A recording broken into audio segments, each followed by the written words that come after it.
maanta oo ay taariikhdu tahay 27 bisha labaad 2023 waxaan si rasmi ah u shaacin doonaa ama guddiga doorashooyinka sare ay u shaacin doonaan muddada iyo xilliga dabcan doorashada ururka ardaydu ay dhacayso. ururka ardaydu waa urur matala kana shaqeeya dabcan danaha ardayda. toddobaadkii hore 18 February shaqooyinkii noo soo qabsamay waxaa ka mid ahaa dhismaha guddiga sare ee doorashooyinka ururka ardayda jaamacadda Badda Cas. sidoo kale mudaynta xilliga doorashada dejinta jadwalka iyo habraaca doorashooyinka.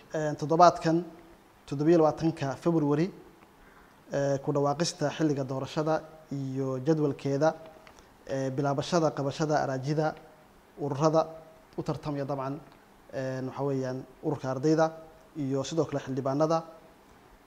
toddobaadka soo socda oo ku beegan 4 March shaqooyinka la qabanayana waxaa ka mid ah wacyigelinta ardayda.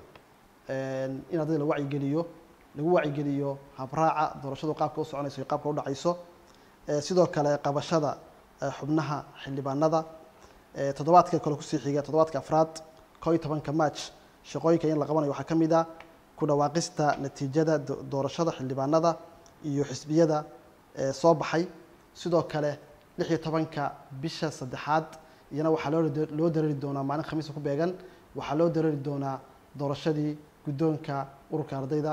aad waa mahadsantihiin.